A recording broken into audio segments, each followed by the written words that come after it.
Marvel's Fantastic Four, the Fantastic First family, has finally joined the MCU. And out the gate, I'm prepared to say it's pretty amazing. It's spectacular. You could even make the argument that it's uncanny. That's a good word you could use, but ultimately, I think the word we all really want to use is astonishing. I was going to say stupendous. Okay. Welcome to our review of Fantastic Four First Steps. Thank you guys for joining us. We are going to talk about the film that just released. We're going to get into the nitty-gritty of it. We'll do a very short, much shorter than the review we did for Superman, a much shorter spoiler-free segment. Then we're going to get into all of the spoilers, everything that has been that happened in this movie. We're going to dissect. I have been looking forward to this movie for way longer than we known it was happening. Fantastic Four have felt like the missing piece of the MCU, and we finally have them. We're going to kick things off how we normally do. Tyler and Marco, you guys guessed the tomato meter score, which is the review score, and the popcorn meter, which is the fan feedback score, the fan rating score. And whichever one of you is closest without going over wins nothing. Oh, sick. Marco, you want to go first? Yeah, my antennas are attenuating to the score. Okay, all right. I'm thinking, okay, 91 for the critics. Okay. And 95 for the audience. Okay, you're giving it more credit than I would. I'm going to say critics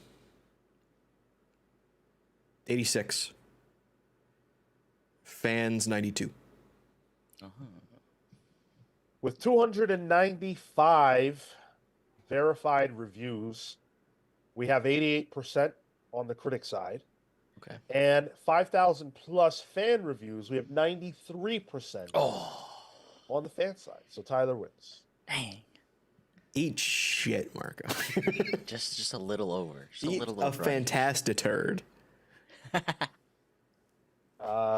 So, Fantastic Four stars Pedro Pascal, of course, as Reed Richards, Vanessa Kirby as Sue Storm, Evan Moss Bacharach as Ben Grimm, Joseph Quinn as Johnny Storm, Ralph Ineson as Galactus, and Julia Garner as Shalabal / Silver Surfer.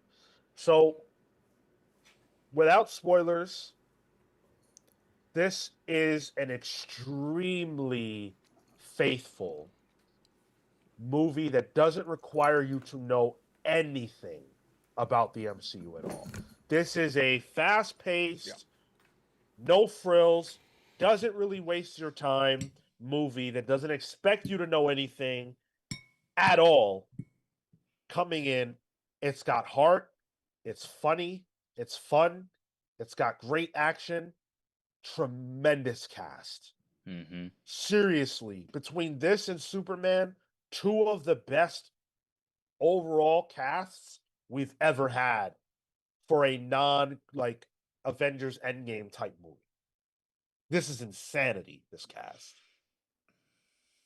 I agreed on your just that intro there. Like, we'll get into all the details, but from the word go, that intro sequence, it gave us this sense of like nostalgic, obviously space age feeling. That's exactly what we're trying to expect, and a whole host of just like, oh, heroes. I felt supported along this movie. It was great. For me, I think the style of it, because you're talking about like the way this movie looks and stuff, and I think the style of it is probably my favorite part. That whole retro futurist style is such a near and dear kind of aesthetic for me. Like for me, that goes back to like Walt Disney and like Tomorrowland and the House of the Future. And so much that even in this movie, and it's not really a spoiler, they use a song from the Disneyland to Tomorrowland People Mover ride. a defunct land from Disneyland that doesn't exist anymore. They used a song for it in one of the montages, which is like, all right, Disney, go into your coffers there for to get some old Disneyland music out. Hell yeah. And I liked how comic booky it was. Superman, very comic booky. This also very comic booky. And I think as a whole, those are my favorite parts of the movie. It doesn't seem like I was the hottest on this movie compared to you two. I thought this was fine. Oh, wow. That's kind of how I felt on this. There's something missing in this movie that I'm still trying to put my finger on. Interesting. I thought this was nearly perfect. Like, it delivered on exactly what I needed from a Fantastic Four movie. It establishes all four of their characters and identities very well. You've got Galactus, which I couldn't be any more happy with the fact that they used him. I have a major gripe regarding him that we'll get into later, but I think this movie did just about everything that it needed to do. It did, and it did everything it does to me excellently. Um, I I was overwhelmed with emotion during this movie in a good Mm, way. yep. Yep. The twists, the turns, I think uh the stakes, like we obviously got from the trailers, what those would be, what the cost is, right? And so to put that at the forefront gave it more than just this is a villain. Um it gave it the stakes that I think you also need to have a discussion, like the is it truly worth the sacrifice, one for the whole, all for one? Like that's when I feel like the movie elevated. I, the stakes of it all might be where one of my issues is actually. And Oh, it's hard to get into that without spoilers, but I think that's one yeah, of the yeah. things that jumped out to me in this, for sure. I think Vanessa Kirby, man, wow, unbelievable performance, standout by far, and certainly the movie was crafted that way For for her sure, to be the yeah. standout. But if you don't have an actor who's capable of delivering the lines and the moments with the believability that she did, then it all falls apart. The movie is built on her back, and she carried it weightlessly. We got to stop giving these British actors American roles. Come on, they keep knocking it out of the park. Like, at some points I was like, oh, she's British? You know, like I think she does a Ah, really good job. The thing about Sue that I like in this is that she goes through a motherly arc. That's her arc through the story, but she's never sidelined. Whereas any other movie or show, the pregnant woman would be sidelined throughout it, or that would be her story. Like, no, she's actively participating while this, which makes her even cooler, honestly. And in the context of like the age, it's also the that progressive stance, which I thought was really cool. Working, uh, and she takes on a leadership role in almost every scene. Always making first contact, always being the person to broker peace. I love that. Those were a little exemplary moments of those characters. yeah, she was brilliant throughout, and just she deserves all the flowers, man, for real. She embodies this character, and I can't imagine anyone else being Sue Storm now. She Mm. is that character to me. Um, Pedro Pascal did a great job too. I don't think I've seen him in a movie before. If I have, I can't recall it. What He's Wonder Woman? he's in 3 Oh, movies Wonder Woman. out right now. That was actually one of the issues I had with it. I'm too exposed to Pedro Pascal. I see. Yeah, He's in yeah. Eddington, Materialists, and Fantastic Four that are all out right now in the theaters. You can go to a theater and see him in 3 movie posters. to the point where I was having trouble seeing Reed. There are some standout points for here where I was like, oh, that's Reed Richards right there. But a lot of the time I was like, oh, it's Pedro Pascal. So I think that was one of my issues with it. Couldn't separate it. Yeah, I literally just saw him in a movie the other day. Man. I thought he did a great job of embodying the weight of being the smartest person in the world, but also being a family man. And it's in that tension that I think Reed Richards is the most interesting.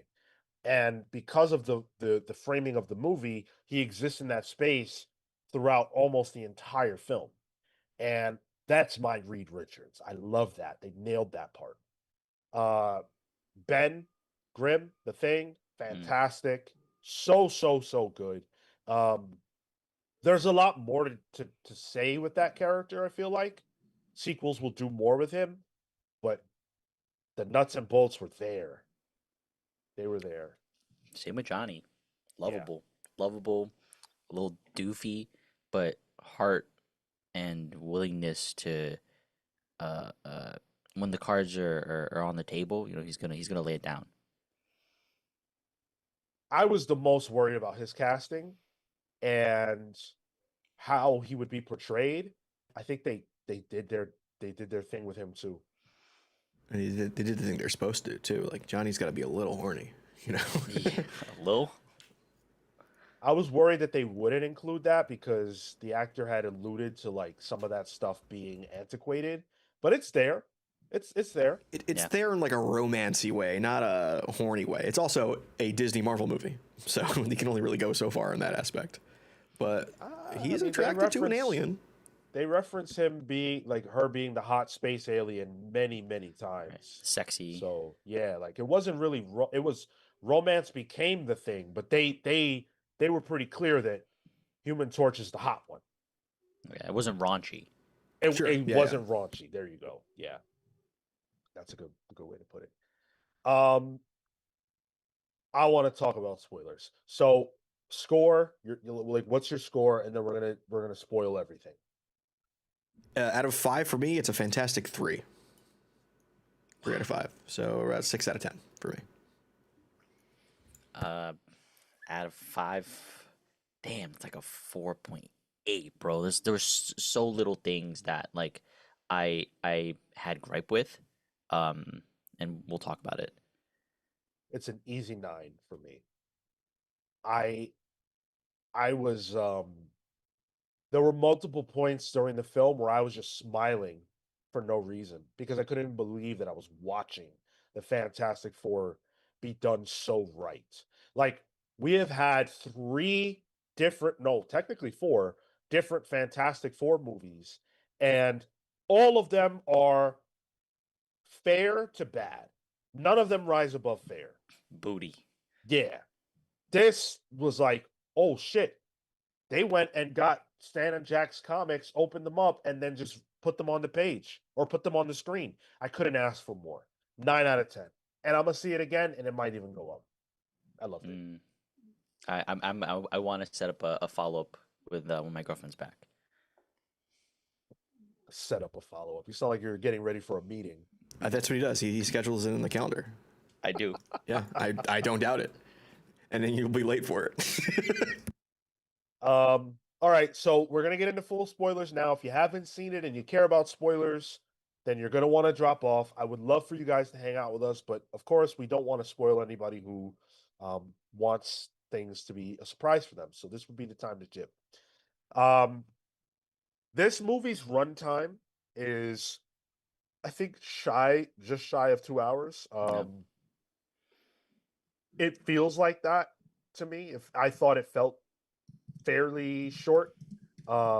It kicks off with very little in the way of setup. It's like, here are the Fantastic Four. They've existed for 4 years. They are extremely popular.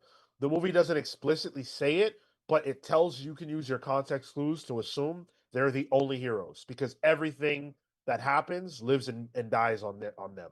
We got a montage that shows them fighting off different villains and dealing with different situations. And I thought that was a brilliant way to showcase that they've been around for a long time and that they're very good at what they do. We see them defeat the Mole Man. We see them defeat Giganto in a. I popped crazy for that because that's the first cover or whatever. Like that's it right there. That scene, them fighting him, I went nuts for that. That was so cool. I'm sure like if when this comes out, you can pause at the frame where it probably mimics the thing exactly. Yeah. Yeah, yeah, it's literally the makeup of it. Yeah, for sure. I Yeah, mean, this movie is kind of a love letter to Kirby in a lot of ways. 100%. Yeah. Even the Earth numbering is Kirby's birthday. Kirby is in the movie. Yeah, That I enjoyed a lot. the just like the cosmic elements of all of this too. Like the when we'll get to it when we get to the space pieces. Holy shit, dude. And it wasn't that big of a deal. That's what I loved about it. That it wasn't like all this build up to go to space. Like they've been there, done that. They're excited. Johnny is excited as fuck to go back to space. They're not like Ben, even Ben actually, they're not broken by the fact that they went to space and got powers. That's not something that they labor over. They're not worried about the outcome of them going back to space. This is what they do. They're the Yeah. Fantastic Four. They do space. And I think that that opening sequence, the way it's presented to us, is as if though this is what is it? Like a late night show, right? In the style, it's meant to be. It's twofold. It's meant to introduce, obviously, for our purposes, but in the purpose of the film, it just shows like the era, the aesthetic, what we're doing, who they are, all of those things, in a very simple way, direct way, no frills. Yeah, it very much reminded me of like a Johnny Carson type Yep. of thing where Yep. like this is the presentation was exact. And I think from that standpoint, from a visual arts standpoint, I was so impressed by how they were able to make all that stuff feel so true to life. The stuff that was literally real in the sense of like a television show, but also the stuff like the futurist stuff, the retro future stuff looked perfect. It looked like, yeah, that's exactly what this would be like. They're the baby what's it called? The pregnancy test Oh yeah. felt exactly like what a retro future pregnancy test would be like. And that's essentially what the first act is all about. The first act is the pregnancy test. We found out that Sue's pregnant, and it's really cementing who these characters are in this world. This is before the shalabal of it all. Ooh, that was fun to say. And the first act is where I had some issues, if I'm being honest. It felt full of style, and I loved it, but it lacked substance for me. It felt like it was a lot of like, here's where this world is. Here, let me name drop all these villains and never show any of them. And I felt like it was moving at a pace where it's like this movie can't keep at the same pace like this. Act 2 changes things for me, but Act 1 just felt like a big trailer for who these characters are. But it was the whole act of a movie, and I like the way the style looks. I love the look of the movie. I love the sound of the movie. I like the acting, but like the thing is barely around in the movie. If I'm being honest, like he has the shortest arc out of everyone,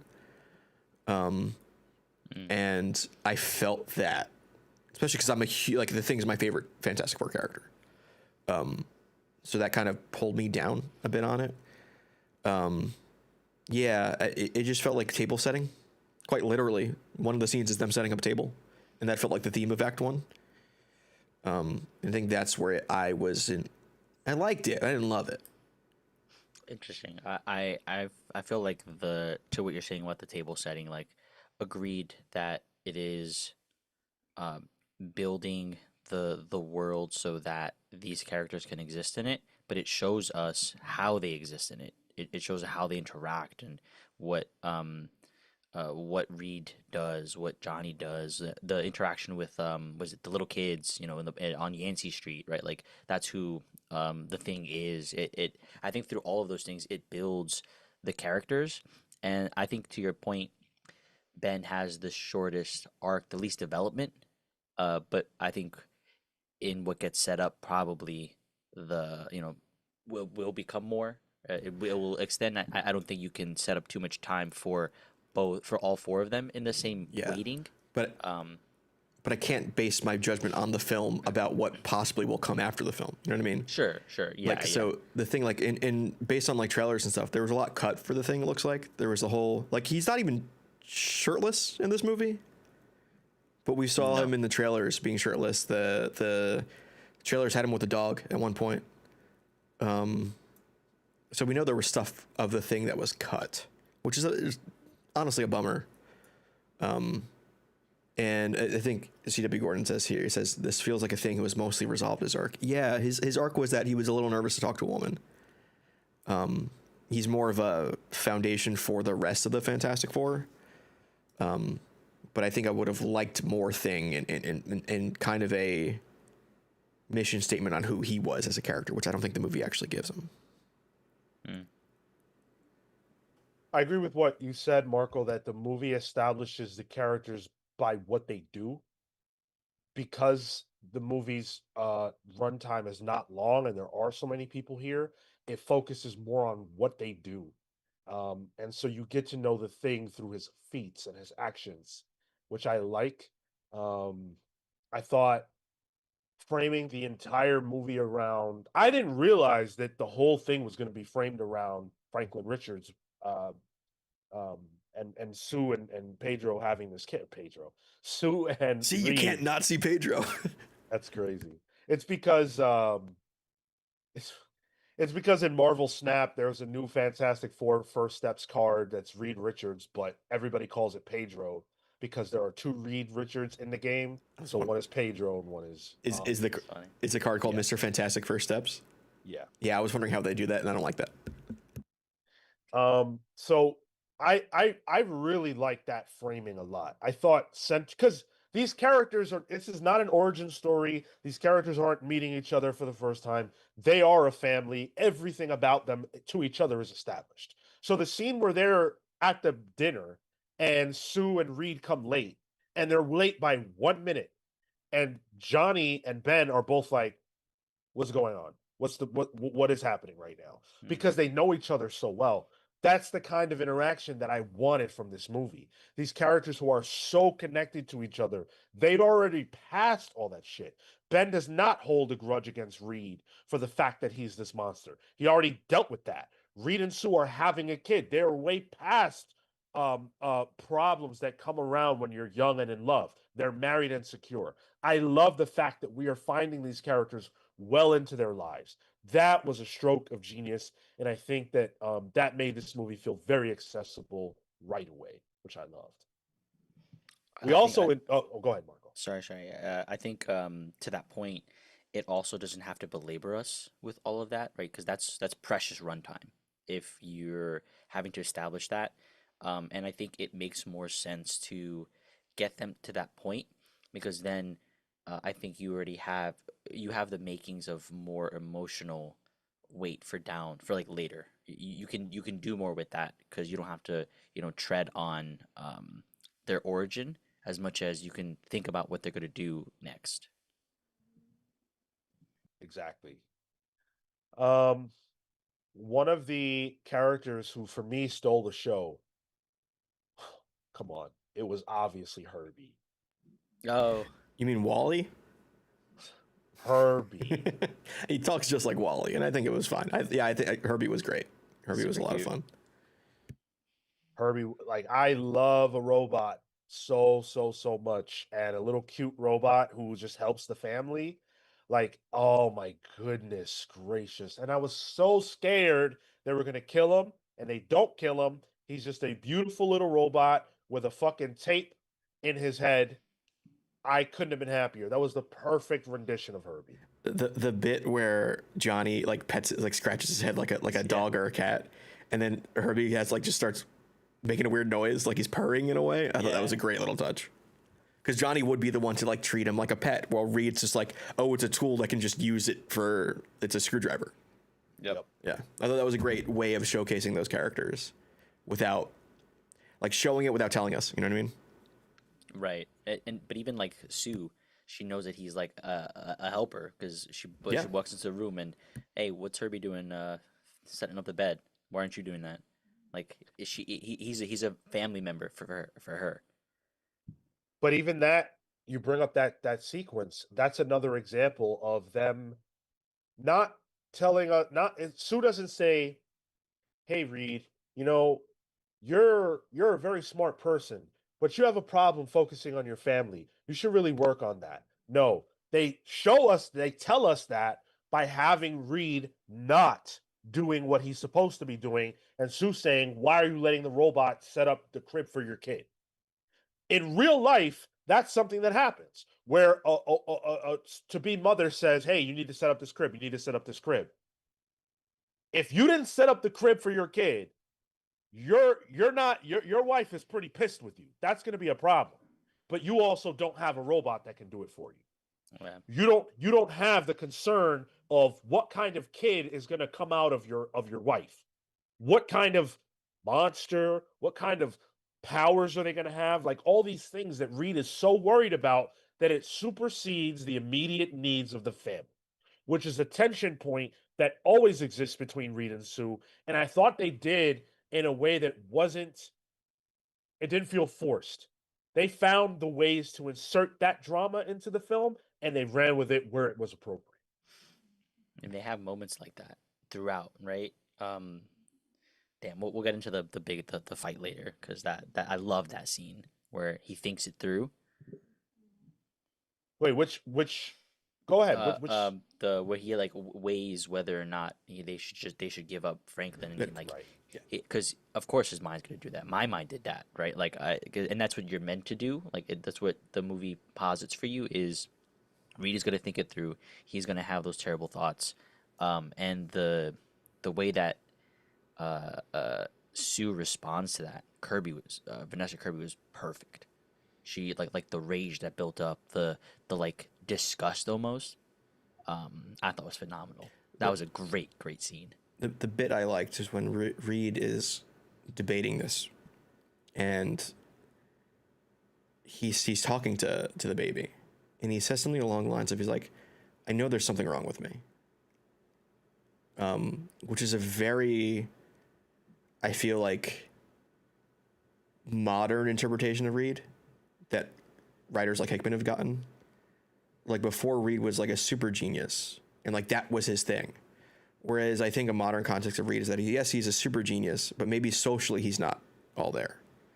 And that question of like, can he like debate, like trying to find the moral middle ground between his brain and his heart is a very Reed thing to do. Yeah. And he's fighting the logical option, because the logical option, yes, give up the kid, but he can't do that. Everyone's reaction, and that's again the brilliance of this movie. Everybody's reaction is appropriate and logical. Reed never says that he's thinking about it. Sue knows he's thinking about it, Yeah. and she confronts him.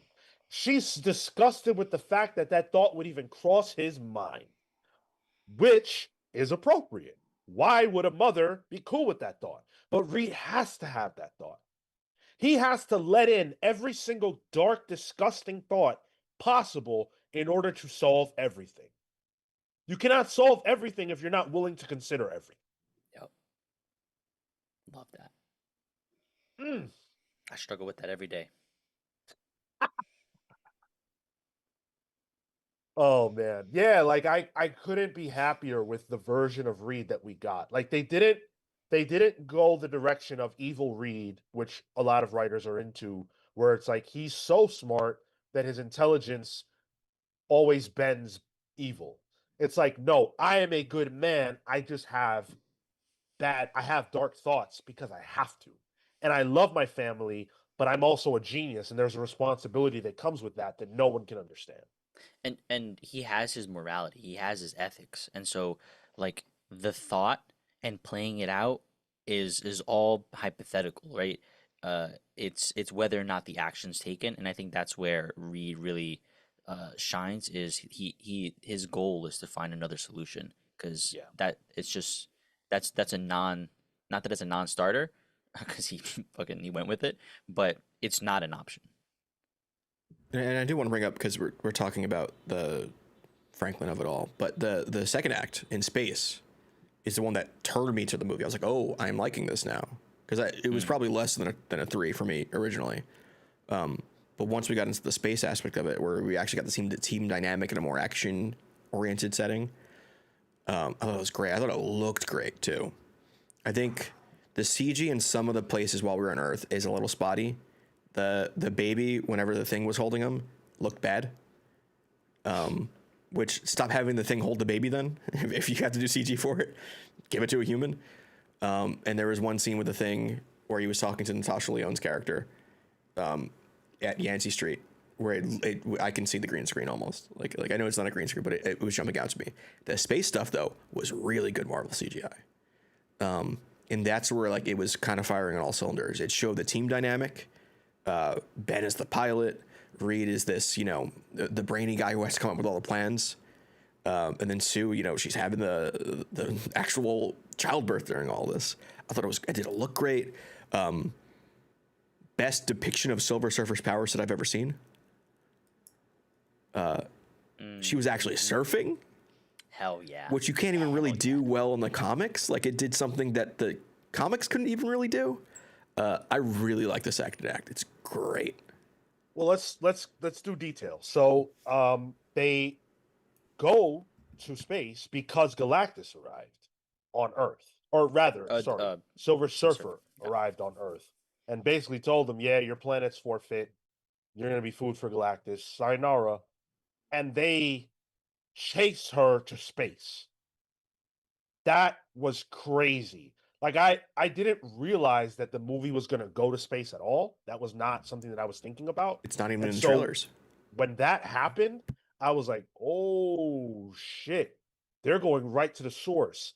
And they go to space to face off with Silver Surfer, and they see Galactus. I didn't think we were gonna see Galactus until the last little bit.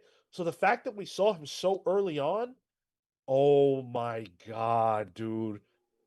You guys know I love Galactus so much. And seeing him in that chair, and then when he stands up, oh man, I had the biggest smile on my face. I was so happy. But before we get to that piece, I just wanted to shout out one thing where the build up to the leaving space, or leaving to space, I thought was a culmination of all the good work that the intro, the first act did for us. Because as they were getting ready, as they addressed the world, that they set up that they function as these, not dignitaries, but they function as like the saviors of the whole planet. Yeah. And as they're working to get the launch ready, I was feeling, the excitement. I was feeling the like, oh yes, the Fantastic Four are gonna go and save us. I felt like I was there excitedly watching the rocket launch with one of those kids, being like, yo, they're gonna go fix this shit. So I just kudos from that end, because I thought that was all in service of that moment, so that we can fall apart in space. We never get to see things like that with a lot of these movies. Like the people's reaction to what these characters have to do. Yeah. I thought that was a brilliant stroke, and these are the only heroes, so the world relies on them, and the people believe without question that the Fantastic Four will save them. Yeah. And I thought that was like very, very rarely do we get moments like that. Superman had it, but I have to think about like the OG Spider-Man movies to think about instances where we really get to see the human level reaction to what the heroes are doing. That was one of the best parts of the movie. And it continues throughout. It doesn't stop where the scene where Marco just described. We get a lot of that. And we get the negative aspect of that too. Yeah. When there's outcry. Yep. Because they build it up, once they break it down, it adds weight to it. Getting to that space part, in the ship, the FTL thing, Loved it. The physics of all this shit made my brain happy, because I'm like, that makes sense. all this. Oh, that makes sense. Are you gonna bring him to the edge of whatever, and she'll be gone for a month? Yeah, that makes sense. Like, all of this thing was, I think, done really well from that like sci-fi, but let's make it kind of based in some kind of hard science. Um, those are all cool moments. It's very Ryan Northy of it, like around Mm, the Ryan North run. And this was Shackman, right? yeah, Director yeah, Yep. who Shackman. did WandaVision. There's there's buzz online where it's like Shackman must have really liked Interstellar, the whole collapsing neutron or whatever. Yeah, But I loved neutron it. It was star. good sci-fi shit. So yeah, let's talk about the Galactus stuff though. They fight Galactus almost, you know, like he presents what he wants. Look, I'm gonna end your world unless you give me the baby. And I didn't see that coming either. There's always a connection between Franklin and Galactus. It's Franklin and Galactus, Valeria and Doom. That's kind of how it is. And I didn't realize, oh shit, he's gonna want that baby. So he scans her body, sees that she's pregnant. He's like, yeah, I want that. And they're like, no. And he's like, all right, well, then I'll kill all of you. No, no problem. The way Galactus was presented here, they got to the core of him right away. He doesn't want to be this way. Mm, It's not malicious. This is what he's cursed with. And he wants Franklin to take his place.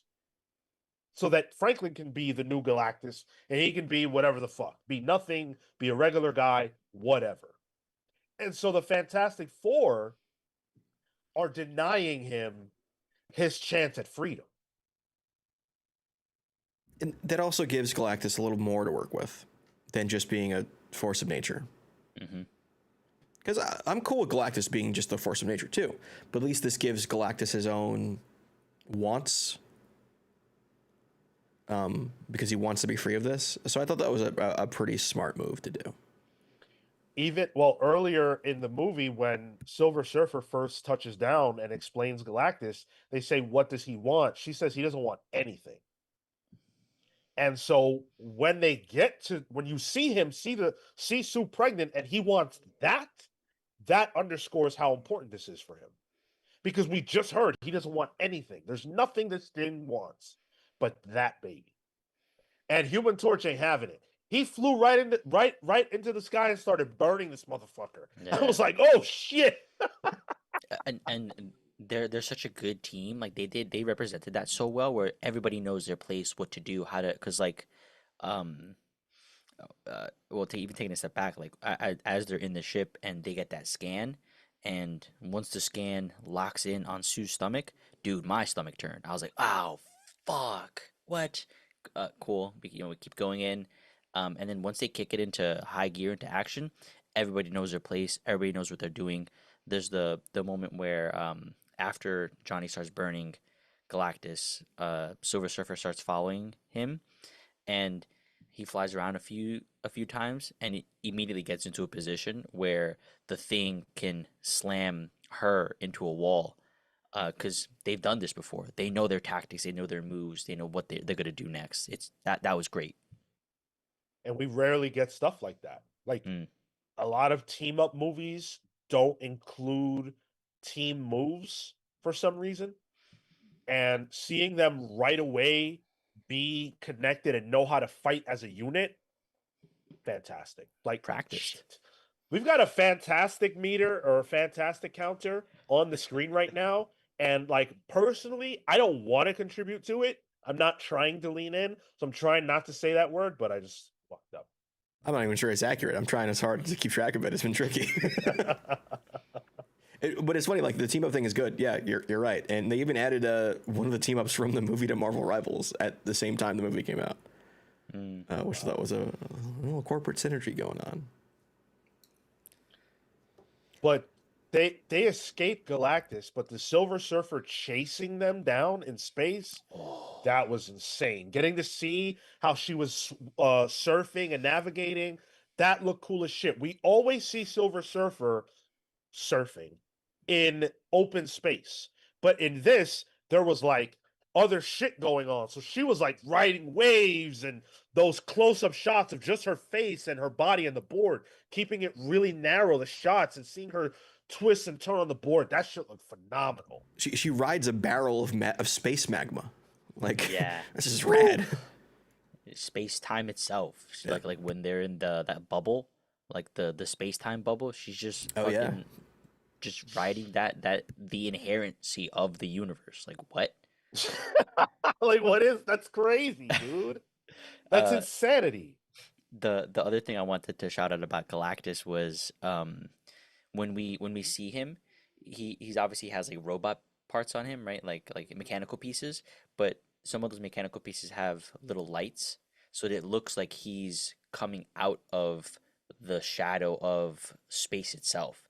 It looked like he was just this part of the tapestry that is the stars and the moons and everything. That was cool to see that reveal.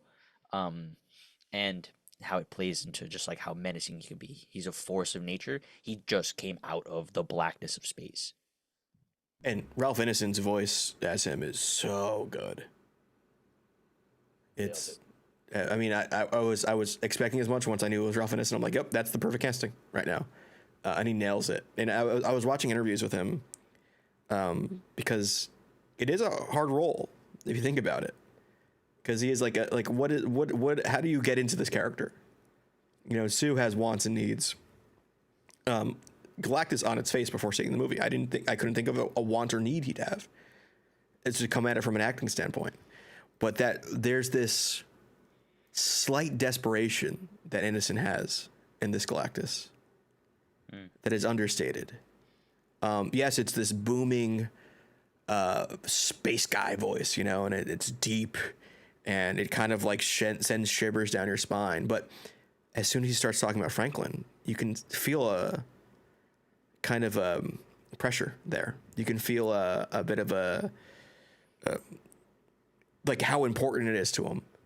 But the voice isn't totally shifting, but it's just subtle enough where it's like, okay, I see the break in the armor. Mm-hmm. Which that was such a good job from a voice acting perspective. Yeah.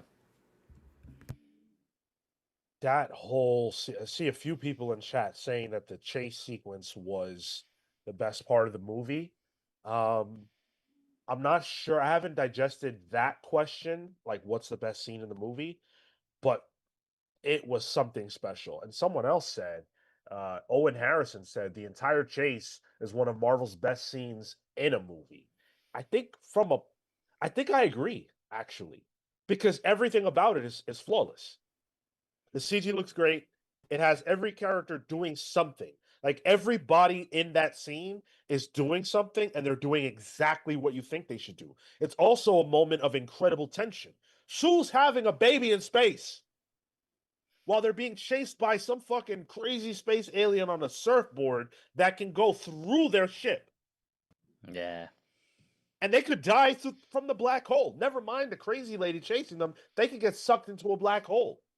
And the bit where that's happening, and they still need to use, they're like, Reed tells Sue, I still need you to use your powers right now.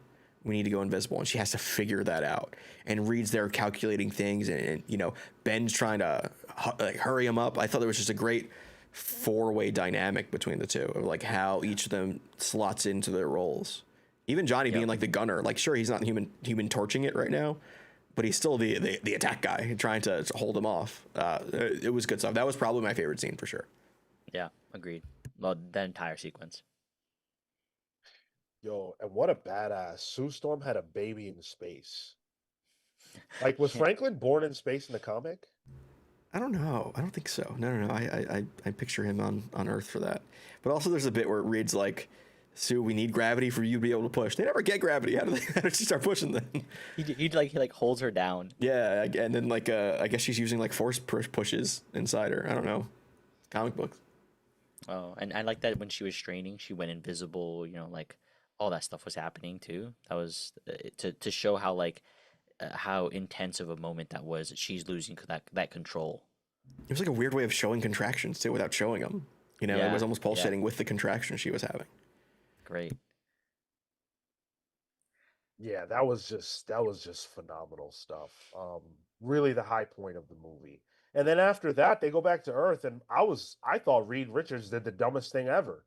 This dude is stupid. Why would you tell everybody, oh yeah, Galactus wanted my baby, but I'm not gonna give him to him, so good luck. That's what felt Reed to me. It felt like he's just socially inept. He can't read a room.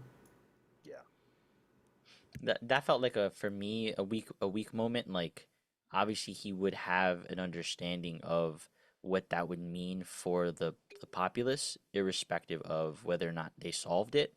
So that one didn't feel like he was calculating. I guess he was just being, like, matter of fact. Um, so I don't know. It wasn't the move to make, certainly not. But Yeah. it changes the whole movie because now the Fantastic Four are hated because they're choosing their child over Earth. But then there's a moment where Sue brings the baby and just sort of says, "Hey, look, I'm not gonna sacrifice my baby for you, but I'm also not sacrificing you for my baby. We're gonna save this world together." I thought that was awesome. And then there's just this big plan, like we're gonna use all the power on Earth to literally move Earth. Now, I, for the longest, had the theory that they would lose, this Earth would be destroyed, and that they would have to leave and leave that dimension, leave that universe. So when they started talking about moving Earth, I was like, oh, that's a little weird. Like, I don't know if I care about that. Like, are they gonna move Earth to mainline MCU? And that's gonna be an incursion that will happen in Secret Wars. Like, I wasn't sure what that was about. But all that build up, all it was probably like 20 minutes, or maybe not 20 minutes, but like quite some time of screen time getting to the place where they've got this big plan. They've set up all these bridges across the world, and then in a blink of an eye, Silver Surfer is just destroying all of this. All that effort for naught. I really thought in that moment, because the place where it first went out was like up in Russia area. So I thought initially, I'm like, oh shit, did Latveria like Yeah, suddenly that's what I do thought. something? That's what I thought for a hot second, because we didn't see him. The delegate seat was always left empty, and I thought, now he's fucking around. Um, but then it ended up being Silver Surfer. But to that, when they land also, right, the first question they ask is, how did you defeat Galactus? Because again, they set that up. They've been setting that up. Of course they're gonna beat them. Of course they're gonna do it. It's been a month. We're saved. um and I think also the fact that Sue came out with a baby as well. She was always the mediator. She was always the person to unify, to bring the heart to the family. When she was in space, and in front of Galactus, and it's like, behold, you are in the presence of Galactus. Everybody's in shock, and she's always the first one. We are honored. Like, you gotta make that connection with people. You gotta. I was laughing when she said that. Dude, I loved it. It's so That's a funny. smart move. Reed ain't making that move. Yeah, exactly. Reed's like, shit, what do we do this? He would do this. His mind is already racing. She's like, okay, let's assess. And that's a great beat that ties into what Hickman did with her when he makes her the delegate for those for the That's right. fish people or whatever. So yeah, that was a great beat. Um I'm so fucking happy with this movie. I'm just so happy with this movie. I'm thinking about these scenes as we discuss it, and I just remember how exciting it all was to see play out. When Silver Surfer came and destroyed all those other bridges, I was like, okay, so they're cooked. That's it. They're cooked. There's no way out of this. And I think that takes me to one of two things that I really didn't like about them. I think the way they beat Galactus was horseshit. Yeah, Same. yeah. Yeah, same. Hmm. That to me, that was straight up nonsense and bad. And I don't think it looked good. Yeah, the scaling in particular. All of Act 3 was like, hey, here's Feige. It felt like every other MCU Act 3 movie. Let's just do some CG nonsense. and make it look cool. And I liked that it was gonna be kind of like almost a joke bit where step into the thing It's Bugs and Bunny ass move. yeah like it was goofy because that's what the thing the movie has been presenting to us is that's how they solve their issues. The old switcheroo, like that would have fixed Well, it. But I the fact that it was Sue holding down this Galactus, holding down this concept of space and time. I was like, all right, dude, like, I know there's the whole thing where it's like, a mother can lift a car to save her baby. yeah, Push Galactus across Midtown. I don't know about that though. yeah, With like no real assistance from any of the other ones, and that was my issue with Act 3. It was I thought it didn't look appealing. I thought the movie was so stylistic up until that final act where it was like midday overcast, everything was gray. I didn't like that. I think you could have shown Galactus in broad daylight and he could have been a little more purpley. I thought that would have been good. And I think they didn't really showcase the powers great. The best one would have been Johnny. Johnny, I mean, you can't really do that wrong. He's just a guy who shoots fire. I thought that was great. He like immolates Galactus, and Galactus like half full of fire at one point. I thought that was great. But like Reed's power set is kind of, I think it was Emily, the goaltending drummer in the chat, that said she would have liked if they had Reed turn into a weird thing at least once in this movie. Like at least the parachute or the ball. Like it doesn't happen. He just does stretchy stuff. There was that weird Cronenbergian body horror bit where Galactus is stretching him out that I thought was disgusting. But yeah, I would have liked more there. And the third act is where this went down to a 3 for me. Like the second act brought up the first act to be like, okay, I like this now. This is good. I like what those two things did in tandem. And then Sean called it out right after Silver Surfer destroys the portals. That's where it started going downhill for me. When Reed was getting stretched, that was insane. That was so fucking crazy. I was like, dude, he's gonna get ripped in half. Like Galactus is Galactus. I don't think this movie did a good enough job establishing how powerful he is. Yeah. It makes him look like there was a moment where I was like, oh, so he's just a sentinel. It makes him look like a sentinel. He's not even a robot. He's just a big dude. All powerful. Like he doesn't use the power cosmic at all. He's just a big dude in this. And like this is the one thing he wants more than anything in the world. You'd think he'd put a little more effort into it than trudging along. It makes it look like that's all he could do. Because he doesn't do anything else. And I thought that was a very bizarre choice. He just comes across as a big robot, which is always my fear when it comes to Galactus. It's just a fundamental misunderstanding of him. And Sue's powers, like I love the idea that Sue's powerful, but that was just over the fucking top. Like, where was the ultimate nullifier? Reed should have come up with some device, or they should have lost. It honestly feels like an Ant-Man Quantumania type mistake where they killed off Kang because Kang lost. That's the only problem with that movie from a Kang standpoint, is he should have won. And I have the same feeling here. Galactus doesn't have the same sauce now. They burned him. And I thought they were setting up like the next big bad. He's a jobber now. And here's the thing that was kind of bugging me throughout the whole movie is at the end of Thunderbolts, we see the Fantastic Four ship in our universe, the main MCU universe. So that is always in the back of my head throughout this movie. So in my head, it was like, where are the stakes? I know you guys mentioned the stakes for this world they're in, right? A lot of the time for me, it was like, well, why do I care? This world potentially won't exist. The Fantastic Four are coming to our world, right? Why do I care about this world who's going to be in one movie? You don't know that. I don't, and the movie changes it, but that's what I was thinking throughout the entire movie. I was thinking like this movie, this universe is cool, but why do I need to care about this? It didn't give me a why outside of the Fantastic Four it mattered to them. And that was kind of bothering me through it. I didn't care if this world got destroyed. I only really cared about the characters, and I know the characters are safe. I guess the world matters to the characters, and that's where the stakes are. Yeah. But it wasn't enough for me. And I was just, it felt like the same reason I don't like alternate universe comic books, if that makes sense. It's like, why does it matter in a way? I couldn't shake it as I was watching the movie.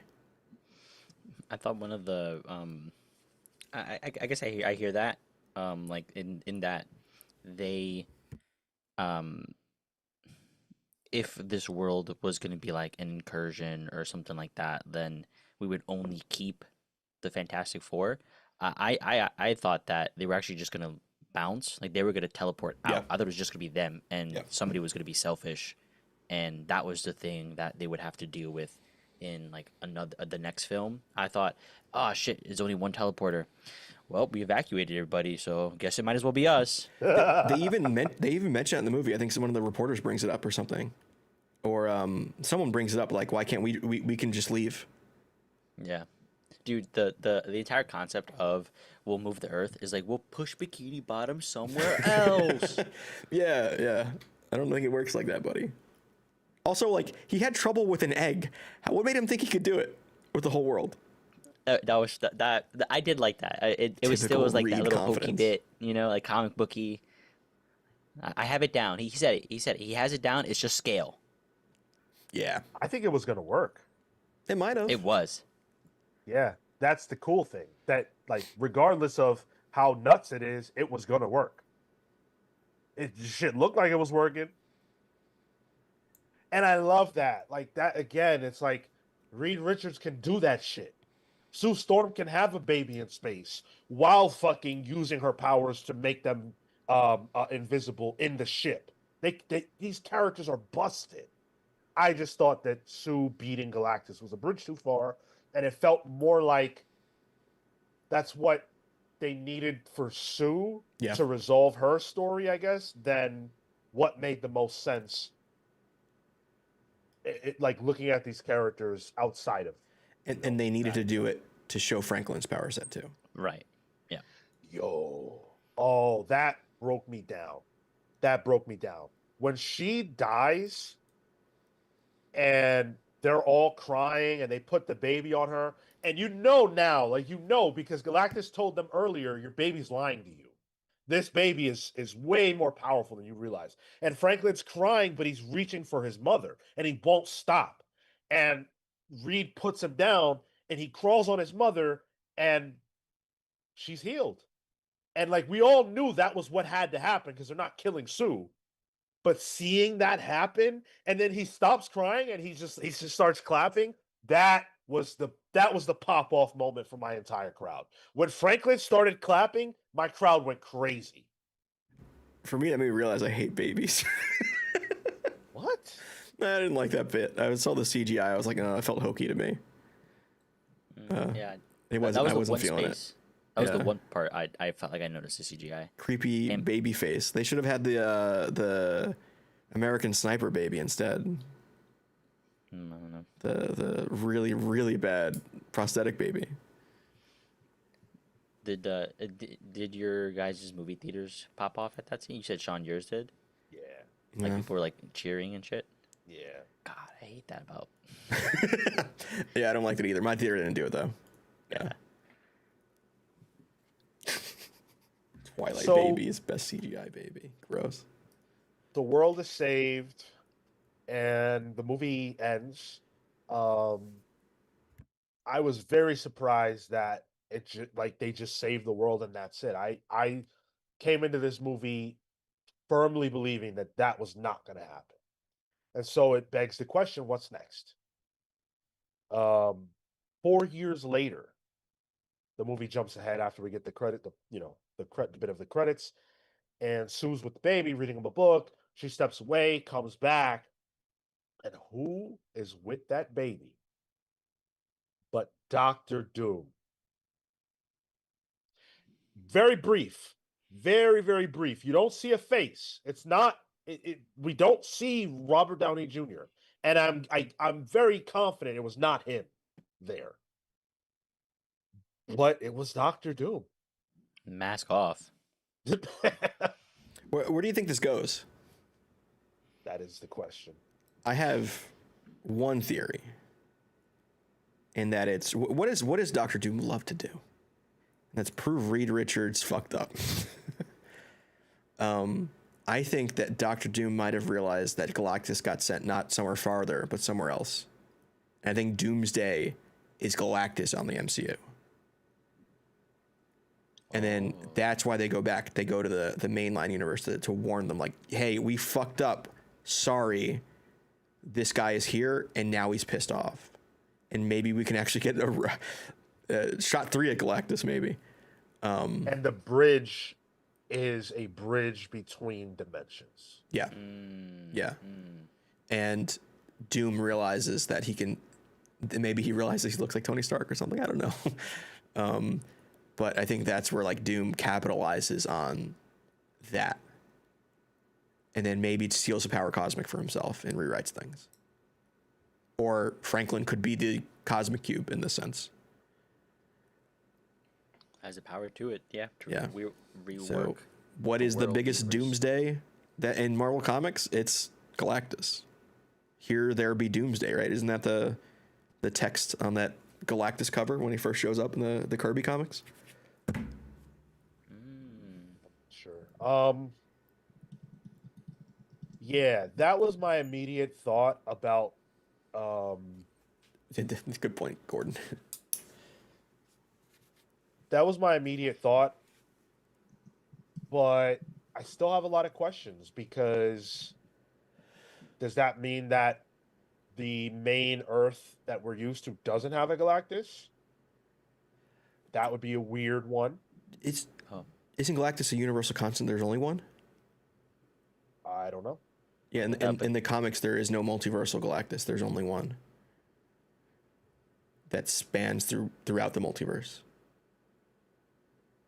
So then in that case, wait, are you sure about that? Because in one of the most recent stories of Fantastic Four, Franklin Richards was Galactus.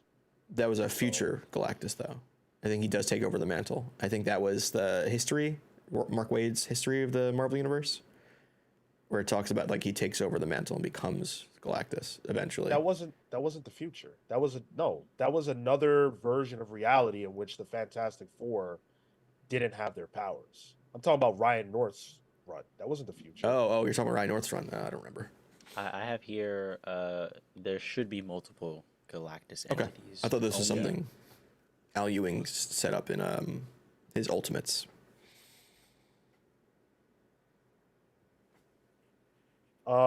Yeah, we'll have to see. There's definitely more than one Galactus. I'm very excited to not know. In a way, I'm glad that it didn't go the way I thought it would because I don't want to have all the answers. And so for me, not knowing the answer to that question of what happens with Doctor Doom is a very exciting space to be. Yeah. And the X-Men of it all is confusing. Because we know, so Alan Cummings did accidentally leak that he will be tussling with Mr. Fantastic at one point. Which they joked about when Alan Cummings was hosting Kimmel's show last week when the Fantastic Four cast was there. And they were joking about how like Alan Cummings' agent had to give him a stern talking to because he leaked this info. Which means that, you know that bit with the Thing and Johnny talking and then Sue scares Ben by turning invisible? They're going to call back that joke with Nightcrawler. Oh, sure.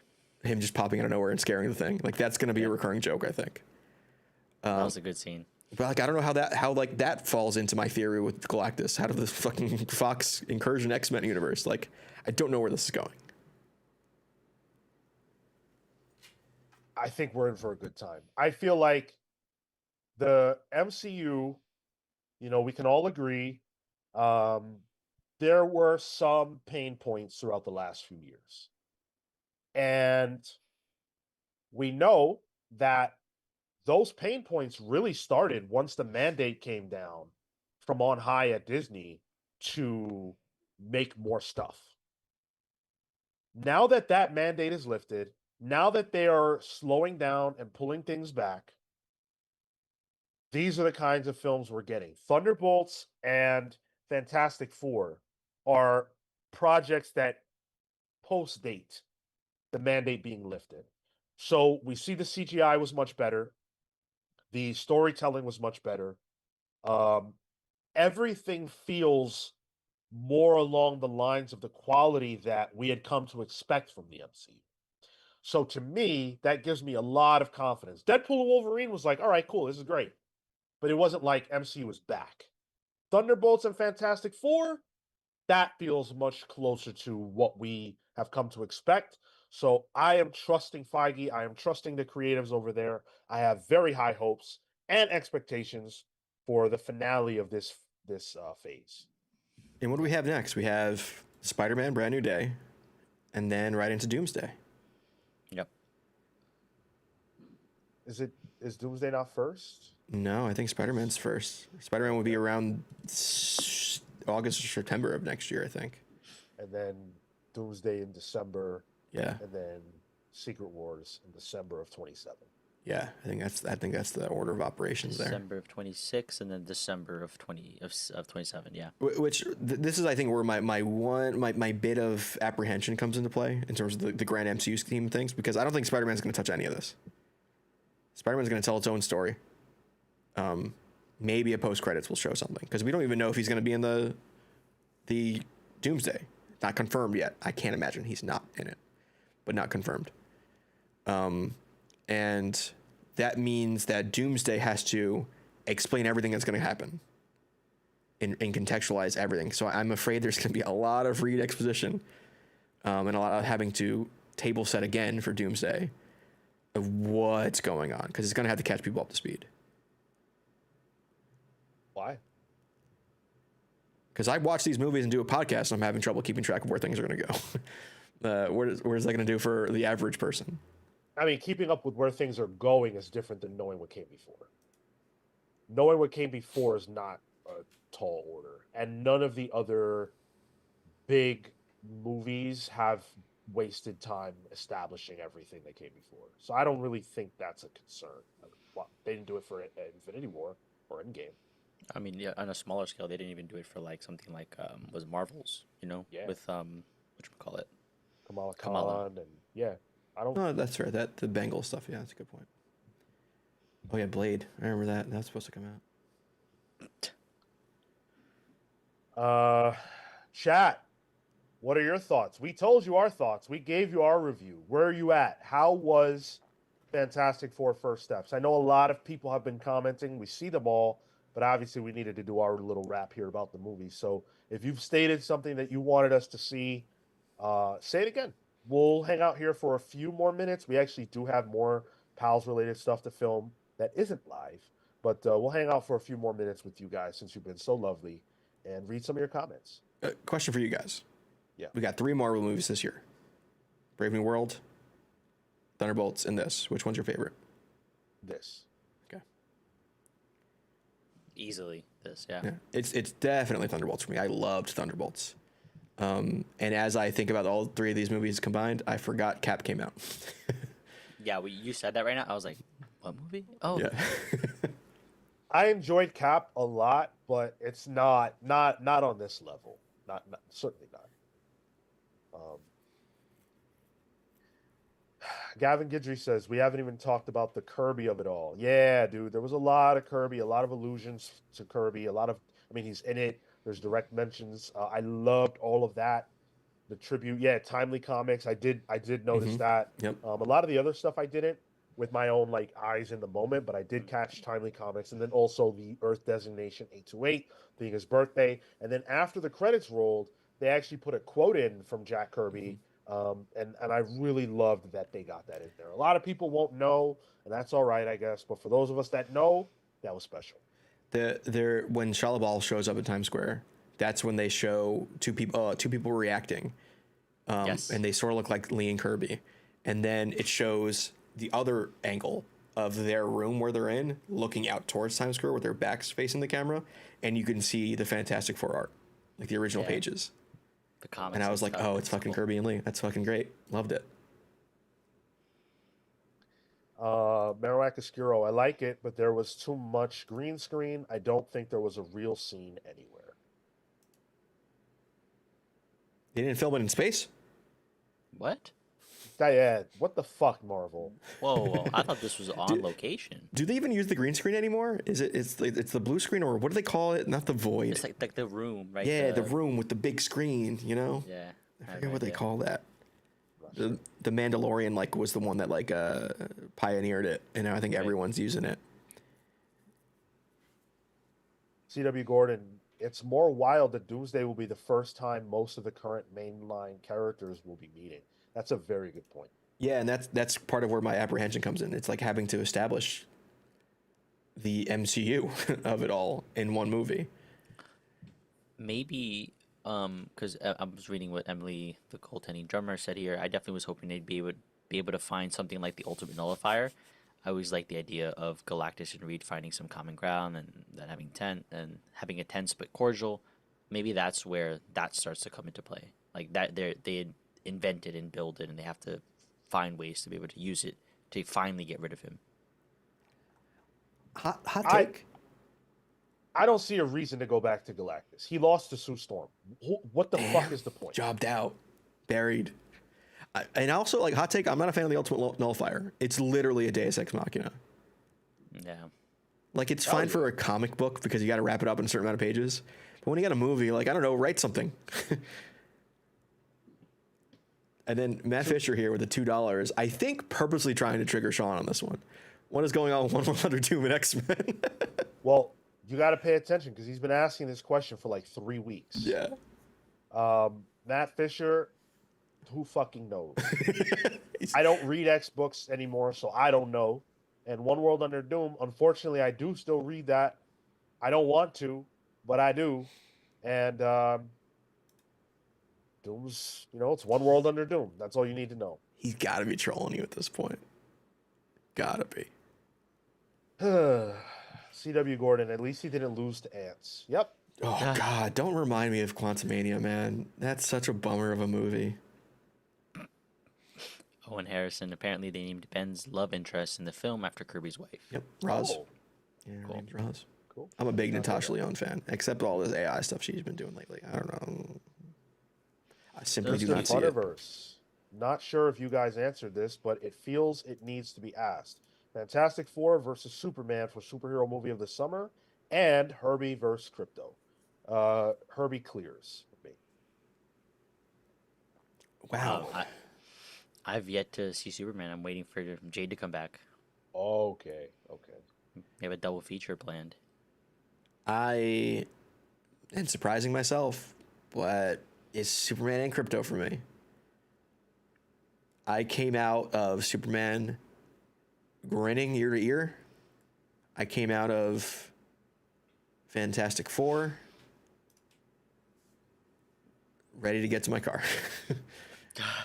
I thought it was fine. I don't think it's a bad movie. I think it's a flawed movie, but the best Fantastic Four movie out there. Not saying much. Atomic Hound. Overall, I'm pretty down on Marvel in general, but for 2 hours last night, they turned me into a young pup again. Yeah, the movie had this like nostalgia, this air about it. Yeah. Matt Fisher with the 5 and 1 cent. I would never troll Sean. Snow bunnies. Look over here. Yeah.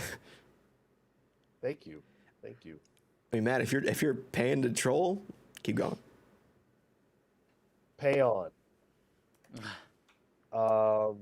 Superman and the positive discourse around it has changed something in my heart. Yeah. Says C.W. Gordon. Yeah, Superman was a special film, but I'm interested in answering the question for the sake of answering the question, but realistically, it doesn't matter. Like, No. We are lucky. We won this summer by getting 2 movies that are awesome, that display the best of what comic books are and what can happen when you faithfully adapt these characters. Like, Fan Four Stick tried to be this like dark, edgy interpretation of the Fantastic Four, and I think anything can work if it's well done. I don't think that only things can work if it's a very specific way. They didn't make that movie well. But whether it's faithful or not, is a different question than whether it's good or not. Yeah. This was faithful. This felt like the Fantastic. I like Man of Steel. Is it a faithful movie? No. It's not faithful to Superman. This James Gunn version is way more faithful to the comics and Superman as a character. And I will always prefer that whenever possible, that we get something as close to source as possible. It wasn't shy about where it's coming from. It Right. leaned into it so hard. So, would you say that the superhero movie slump is debunked? I don't think there was ever anything to it. I've always been on that side of like, you guys are overreacting. Phase 4, if you look at it and you really analyze it, most of those movies are solid. At least solid. Some of them are great, a lot are not great. But I really don't think it's dramatically different than times before. Phase 1 and 2 had clunkers in them as well. I think people just overthink it because we also have the shows which impact people's thought process. And we also have an expectation of quality that is more based on Phase 3 than anything else. And there's still COVID affecting a lot of stuff. And I think we're only getting out of it now. Yep.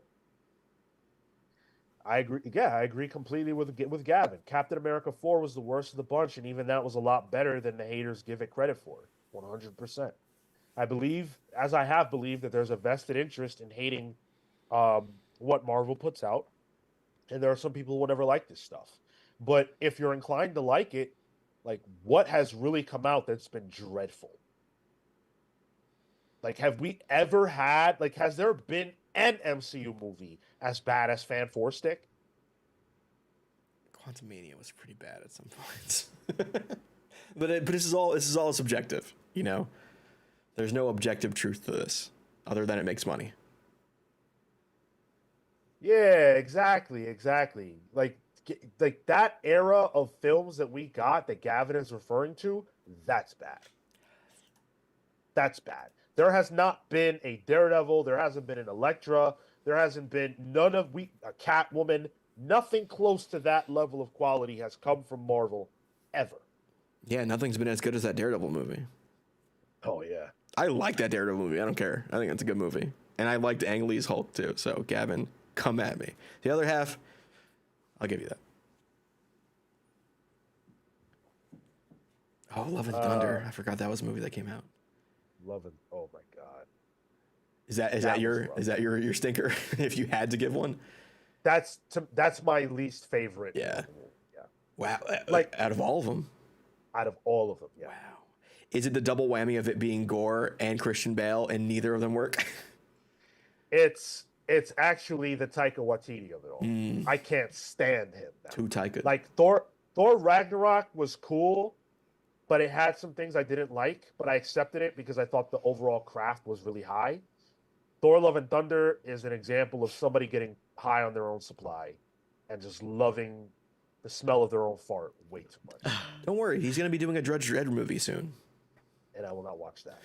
Yo, that's my second favorite Thor movie, Love and Thunder. I don't understand how your brain works.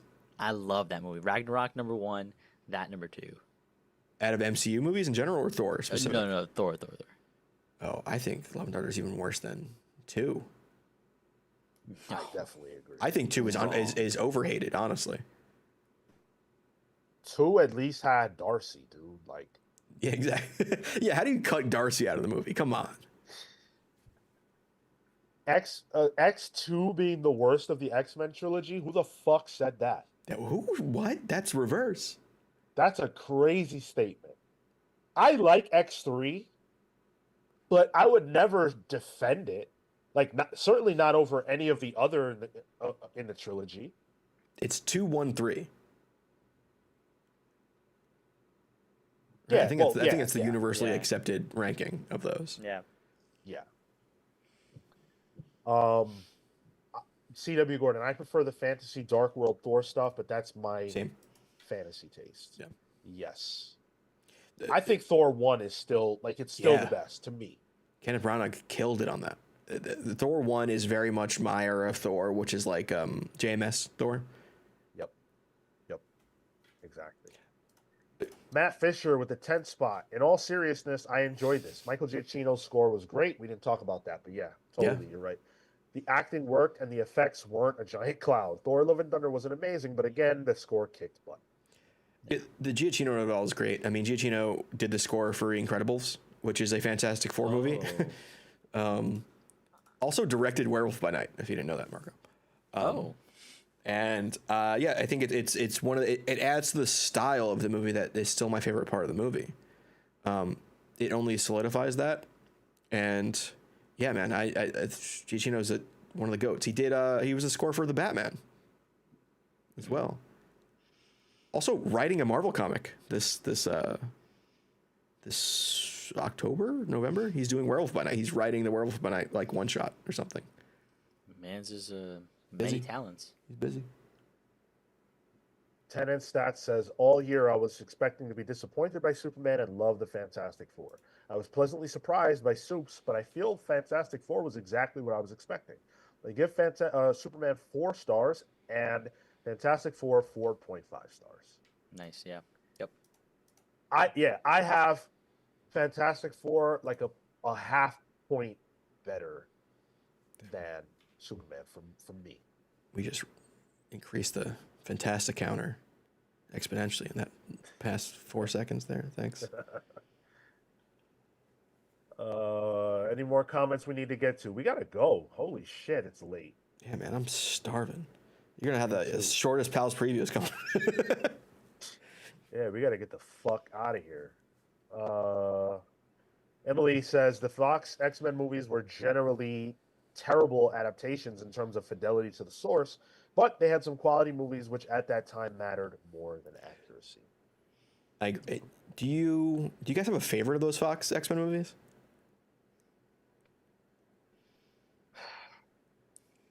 It's okay to give a hot take, Sean.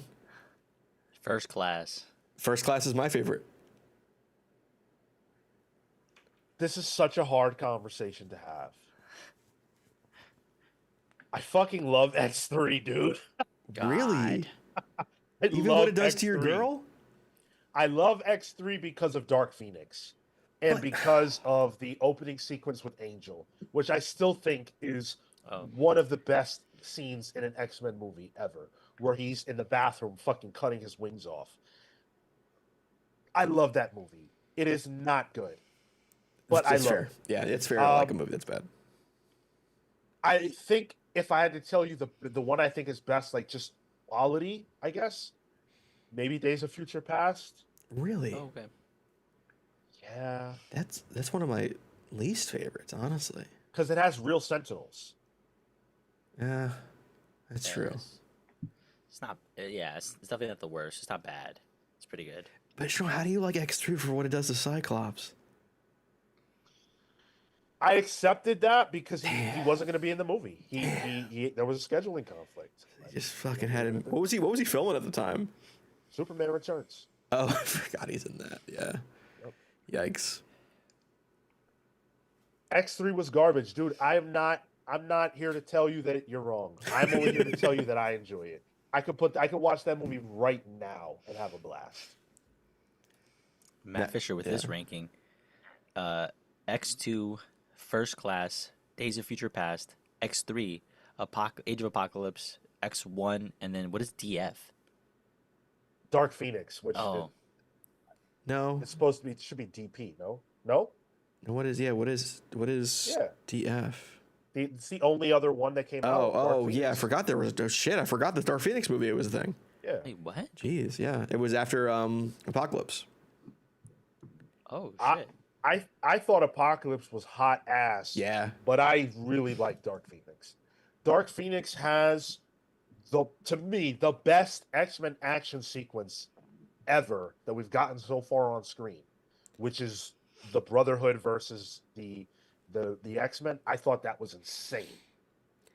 I cannot think about what happens in Dark Phoenix, which is wild, being that like I saw it and like a special screening too. Guess the Rotten Tomatoes on it. Guess the Rotten Tomatoes on it. It ain't good. Guess. Dog water. I'm gonna say Wait, which one? Dark Phoenix, right? No, Yeah. a fan or critic? Fan. 69. 65. I have 22. Oh! Yikes. Yeah. Tom- So there tomato you go. meters. Tomato meters is a fan, right? No. No. Yes. No. The popcorn meter meter. is fan. Yeah. Oh, popcorn meter 64. Okay. Okay. Yeah, we were right. Okay. We were Yeah. right. See. Yeah. 22. Yeah. No. Gavin is right. I cannot be trusted when we're talking about a movie starring Jean Grey. If you want me to give you my genuine, like, this is my list, nothing objective about it. Dark Phoenix, X3, X2, X1. No, Days of Future Past, X2, X1, and then whatever horseshit is after. You put it in first class in the horseshit category? I do not like that movie. Oh, I think first class is the best one. I do not like that movie because it did Darwin extremely dirty for no reason. I think that it wastes Emma Frost like really bad. And I didn't like the choice for the mutants that they went with. It's another one of the mutant movies that feels like it's ashamed of what it is. And I hate all of those movies that feel like they're ashamed. Huh. Man, Gavin is judging you hard for that list. You know what? I love Gavin, but I don't give a fuck. That Dark Phoenix is one? Yeah, Bro, I it's very couldn't tell fun. you was I had a sick. great time with it. The only thing I remember about Dark Phoenix is that they used Cyclops' powers correctly. Yo, he was a boss. It was a force beam, and that's what you're supposed to do. It's not it's not a laser beam. It's a force beam. He does the thing with the rear mirror. He shoots a beam off and hits a guy by bouncing it. I was like, oh, thank God, finally someone did that correctly. That is all I remember from that movie. I have seen X3 more times than any of these movies. Sheesh. Jeez, dude. Fucking love it. Man likes what he likes. All right, we're not even talking about Fantastic Four at this point anymore. We'll get out of here. Calm down, Gail Simone. What's that in reference? I think the force beam. I think Gale is very specific on how the force beam is supposed to work. Right. Yeah. I just want to keep talking. All right, we'll get out of here. Thank you guys for watching this review. Hope you enjoyed it. Fantastic Four is great. Go watch it if you haven't. Watch it again if you've already seen it. I'll be going again this week. We've got a lot more Comics Pal stuff coming up. So stick with us all week long. Ultimate August begins this coming Saturday.